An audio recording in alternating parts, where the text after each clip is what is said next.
কি চিনতে পারছো তো না ভুলে গেছো? দেখি কে কে চিনতে পেরেছো, ঝটপট কমেন্ট করে তো। অনেক দিন পর আসলাম তো।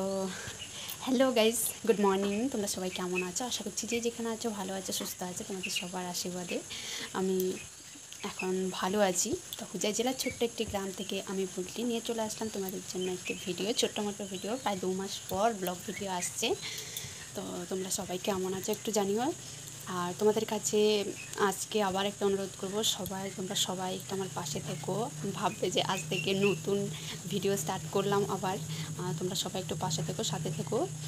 সবাই একটু লাইক কমেন্ট শেয়ার করো বেশি বেশি করে। আর চ্যানেলে যদি নতুন হয়ে থাকো চ্যানেলটি সাবস্ক্রাইব করো। তো এতদিন আমি সত্যি ভিডিও করতে পারিনি, মানে সেরকম পরিস্থিতি ছিলাম না। তোমরা ঘর দেখেও বুঝতে পারবে, মানে কিছু না কিছু তো বুঝতে পারবে।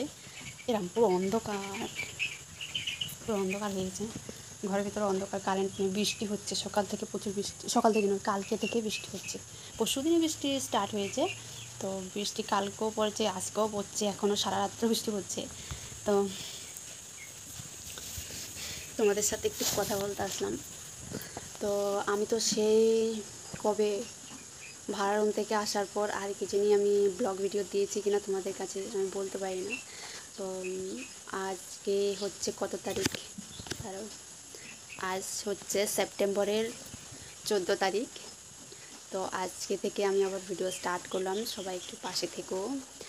সকাল থেকে কিছু করিনি এখনও। কী বলে, ঘরটা ঝাঁট দিয়েছি, রান্নাবাড়া কিছু হয়নি, ভাত সব আছে। আর রাত্রিবেলা থেকে আমার পেটটা একটু খারাপ করছিল। রাত্রিবেলা থেকে 5বার আমি যাওয়া আসা হয়ে গেছে। তো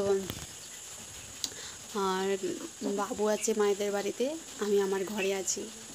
সারপ্রাইজ হয়ে যাওনি তো একথা বললাম বলে? হ্যাঁ, জানাবো, পরের ব্লগে জানাবো। সবাই পাশে থেকো। তো তোমাদেরকে এটাই জানানোর জন্য আজকে ভিডিওটা স্টার্ট করলাম যে এবার থেকে ব্লগ ভিডিও দেবো প্রতিনিয়ত, সবাই পাশে থাকবে। তো যা করি সেটাই। আর আমি নতুন ঘর দিয়েছি, মানে নতুন ঘর তুলেছি। ওই যে জমিটা তোমরা যারা যারা আগে আমার ব্লগ দেখতে অবশ্যই জানবে, যেখানে জমি নিয়েছি ওই জমিতেই ঘর দিয়েছি। আমি ওখানেই আছি, পরে তোমাদেরকে আমি ঠিক দেখিয়ে দেবো। ছোটো মোটো করে এখন শুধু একটা ঘর দিয়ে নিয়েছি, সেরকমভাবে করিনি। তো নেক্সট ব্লগে তোমাদেরকে দেখাবো।